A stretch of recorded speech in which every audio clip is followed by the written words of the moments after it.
சார்னா அவங்களுக்குலாம் தெரியும்ல. எந்த சார்? அண்ணா பல்கலைக்கழகத்தில் சார். அண்ணா பல்கலைக்கழகத்தில் அது என்னது? அப்படி அங்க பல சார் இருக்காங்களா? அண்ணா பல்கலைக்கழகத்தில் ஒரு பெண்ணை தனியா கூட்டிட்டு போய் அவங்கள பாலியல் தொல்லை கொடுத்து இன்னொரு சாரும் இருக்காரு, அந்த சாருக்கும் நீங்க பேசுங்க அப்படின்னு சொன்ன உடனே அது கேட்டு அந்த சார் யாருங்கிறத நம்முடைய முதலமைச்சர் இன்னும் கண்டுபிடிக்கவே இல்லை.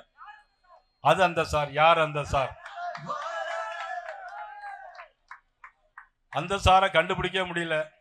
ஆனா இப்பன்னா ஆனா சாருன்னு சொன்னாலே திமுகவுக்கு ஒரு பயம், ஒரு தோல்வி பயம், ஒரு மாதிரி பயம்.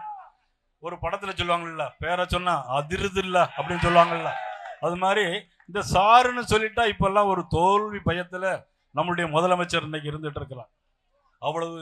அதுதான் என்ன சார் அப்படின்னா, இன்னைக்கு வாக்கெடுப்பு, வாக்காளர்களை யாரெல்லாம் இருக்கிறாங்க இல்லைங்கிற கணக்கெடுப்பு எடுக்கிறதா இந்த சார்.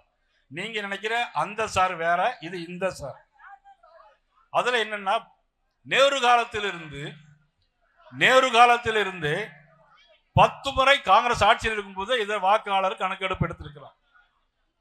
இதுல இவங்களுக்கு என்ன இருக்குன்னு தெரியல. 2014 ஆர்கே நகர் சட்டமன்ற இடைத்தேர்தலில் கோர்ட்டுக்கே போனாங்க, நீதிமன்றத்திற்கே போனாங்க. நம்மளுடைய முதலமைச்சர் நீதிமன்றத்திற்கு போய் போலி வாக்காளர்களா இருக்கிறாங்க அப்படின்னு சொல்லி நீதிமன்றத்திற்கே போனாங்க. ஆனா இன்னைக்கு வாக்கெடுப்பு நடத்தும் போது இன்னும் நடத்தல, ஆரம்பிக்கல. ஆனா அதை கண்டு இன்னைக்கு தோல்வி பயத்துல எடுக்கக்கூடாது அப்படின்னு அனைத்து கட்சி கூட்டத்தை போட்டிருக்கிறாங்க. அனைத்து கட்சி கூட்டத்தை ஏன் போடுறாங்கன்னா அது தேவையே இல்லை. இன்னைக்கு அவங்க தொகுதியிலே குளத்தூர் தொகுதியிலேயே இன்னைக்கு 9000 வாக்காளர்கள் போலி வாக்காளர்கள் இருக்கிறாங்க.